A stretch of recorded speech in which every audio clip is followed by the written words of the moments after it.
Que vamos a presentarlo. Ahí está. Le agradezco mucho a los cuatro porque sé que los cuatro directores están con mucho trabajo, así que por lo tanto el agradecimiento que estén con nosotros. Nada. Buenas noches. Buenas noches. Voy saludando como corresponde. En primer lugar lo saludo a Guillermo Abramián, responsable de la Clínica de Especialidades. Bienvenido. Pablo Maldonado, responsable de Clínica San Martín. Hacemos lo propio también con Fabián Losita de Clínica Marañón. Y Darío Quino 2 de Sanatorio La Cañada. Los máximos referentes, así que bueno, yo en realidad quiero ser un espectador más y escucharlo a ustedes con esta realidad paralela al COVID, porque las otras enfermedades, lamentablemente, y es así, no paran y necesitan atención. La gente, le pregunto a Abramián, que es el primero que salude, ¿la gente está siendo reticente a atenderse o está entendiendo que hay que atenderse?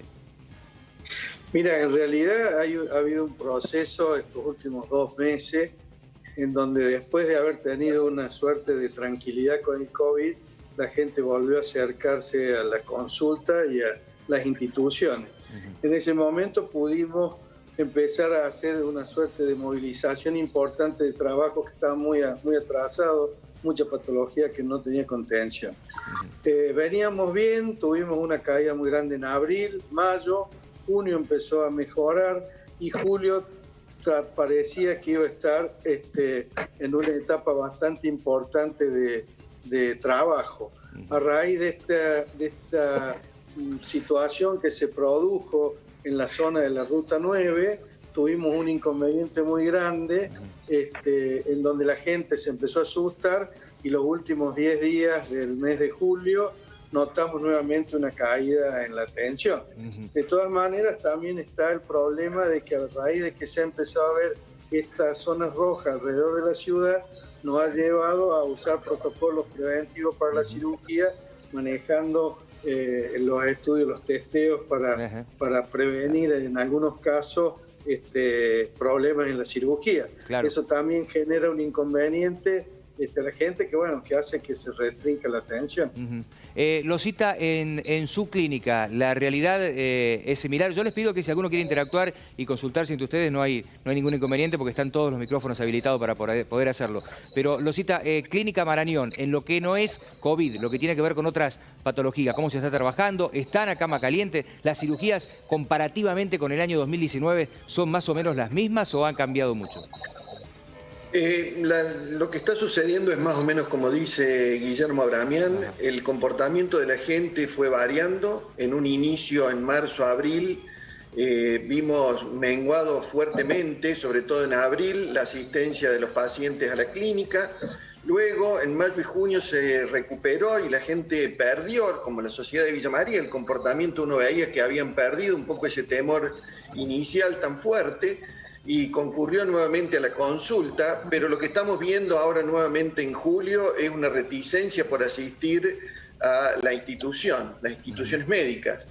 Esto lo veo como directivo de la clínica y en lo personal como médico, donde asistimos a pacientes, sobre todo aquellos adultos mayores, que se resisten mucho en llegarse hasta la clínica para hacer sus consultas, y esto hace que con las patologías que llegan son patologías evolucionadas. Vos nombraste una apendicitis, hay pacientes que han venido luego de 3 o 4 días de síntomas abdominales, de dolor, de dramática situación de salud, que recién consultan porque eran muy reticentes, por más que la familia insistía a quererse acercarse hasta la clínica, y ellos mismos no lo querían hacer. Maldonado, en el caso de ustedes en Clínica San Martín también tienen muchos consultorios externos que no trabajan en la misma clínica, están frente, digamos, a lo que es la internación. ¿La situación es similar o el hecho de estar en un espacio ajeno absolutamente, porque ni siquiera comparten edificio, es distinto? En realidad es muy similar, digamos, ¿no? El comportamiento ha sido idéntico a lo que han planteado ahí los doctores. En un principio también a partir de que la cuarentena fue mucho más estricta y a mayor temor y a mayor falta de conocimiento de la gente, hubo prácticamente un descenso mayor del 50% de la actividad institucional. Esto se fue recuperando los meses subsiguientes, después de abril, y llegó a un valor, más o menos a un número del 70-75%. Nunca recuperamos la actividad al nivel, digamos, anterior, ¿no? Y nuevamente, a partir de estos focos que aparecieron en estas ciudades cercanas, Bolívar, Martín Juárez, nuevamente empezó a haber una reticencia de llegar a ser instituto. O sea que es el mismo comportamiento que ha ocurrido en las otras instituciones. Con respecto a la actividad de los consultorios externos y lo que es la parte de internación y la parte de lo que es cirugía, es más o menos similar. Nosotros tenemos una actividad a nivel del consultorio que es entre el 60 y el 70% de lo que era habitual. Esto está relacionado también con que hay mayor distanciamiento entre las consultas y obviamente la gente que tiene mayores riesgos se acerca menos. Claro. Hubo un mayor acercamiento en el último tiempo como modo de recuperar este tiempo perdido que tuvo esta gente que hacía los controles rutinarios, pero eso volvió a caerse ahora. Y esto también se refleja a nivel de la parte de internación y de quirófanos, que la actividad actual está alrededor del entre el 60 y el 70%. Hasta estos meses probablemente descienda ahora nuevamente a los niveles críticos. Por ahí el área de cuidados críticos mantuvo su nivel de actividad, inclusive por ahí se puede haber incrementado en ciertos segmentos de tiempo, pero básicamente lo que se recibe es la urgencia, que hay que atenderla, y eso no puede esperar. Sí hay como una disminución de la patología respiratoria, la urgencia ahora está como más enfocada a la parte cardiovascular y a la parte neurovascular.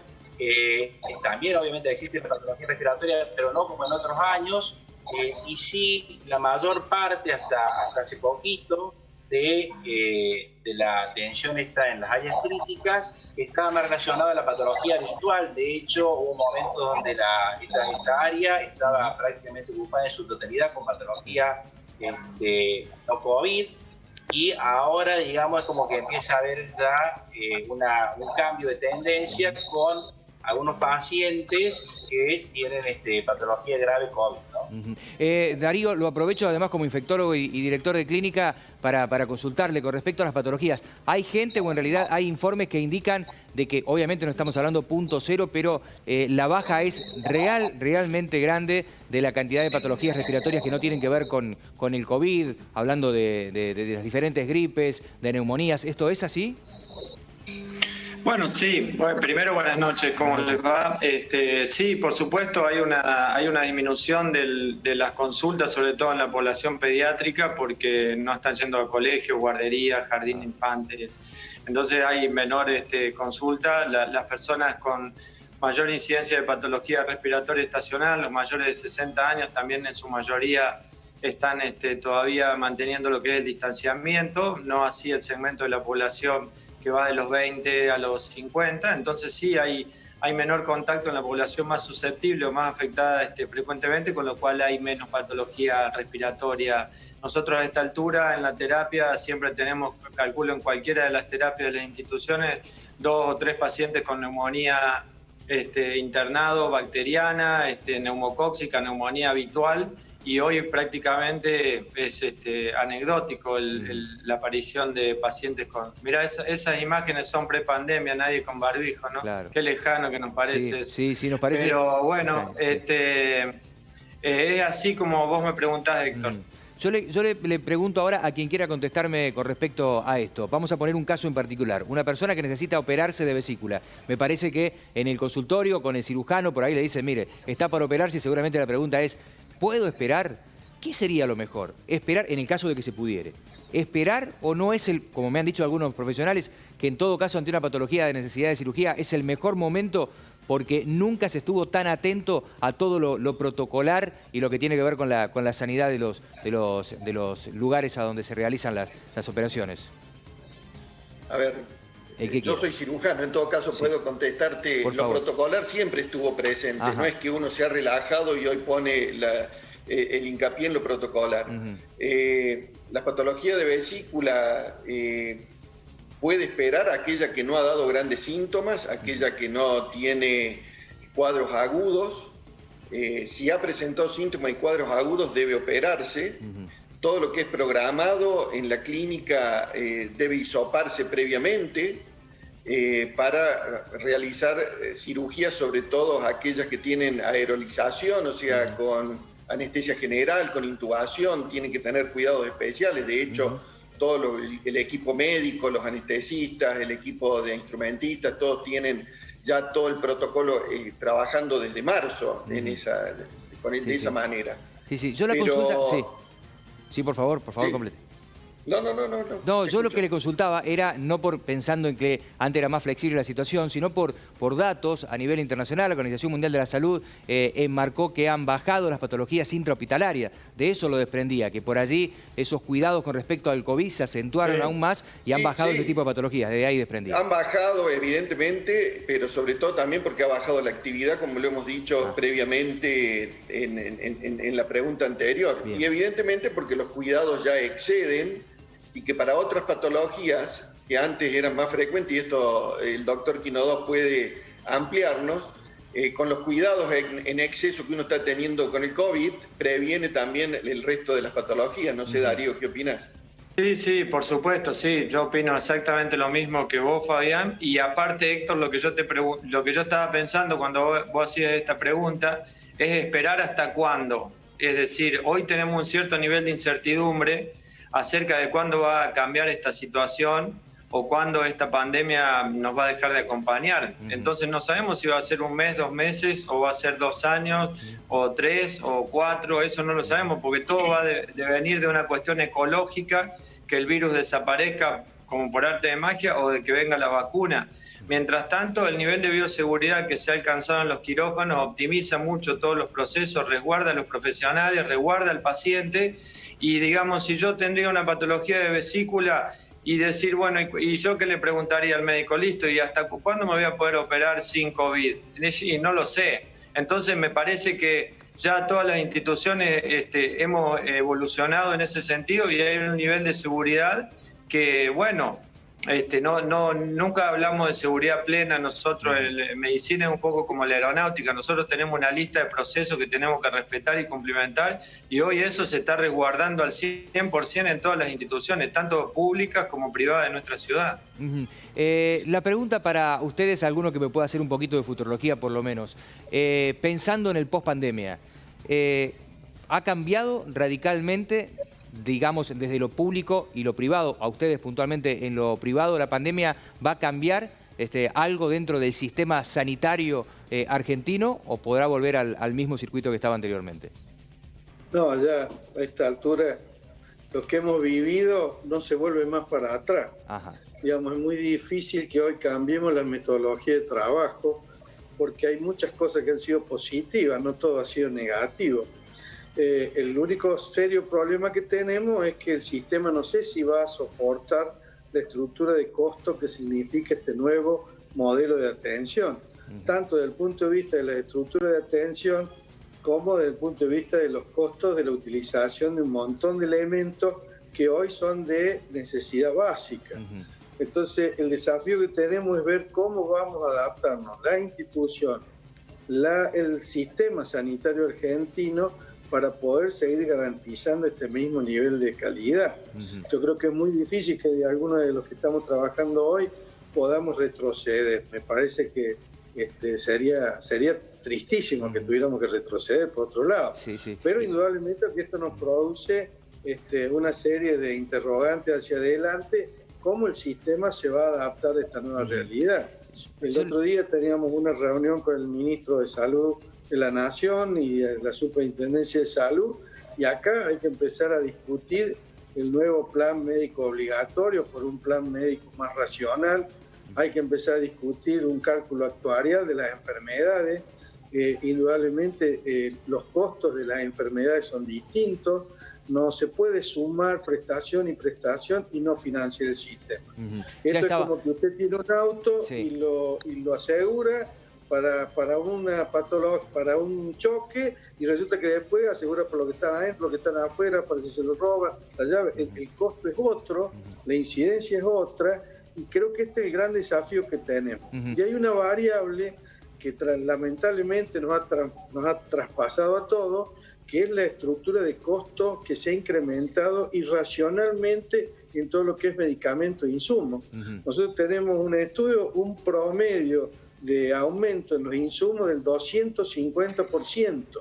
Ese costo es intrasladable en términos económicos a la realidad que tiene hoy el sistema. Sí. Porque además hay que tener en cuenta que del otro lado, Abramián, el paciente, también el PMO no es la gloria, digamos, para aquellos que tenemos cobertura de PMO, ni mucho menos, con sobrecargos que se pagan y demás. Es complejo de uno. Pero es un error, perdóneme, lo voy a corregir. El PMO en nuestro país es la cobertura más amplia a nivel mundial.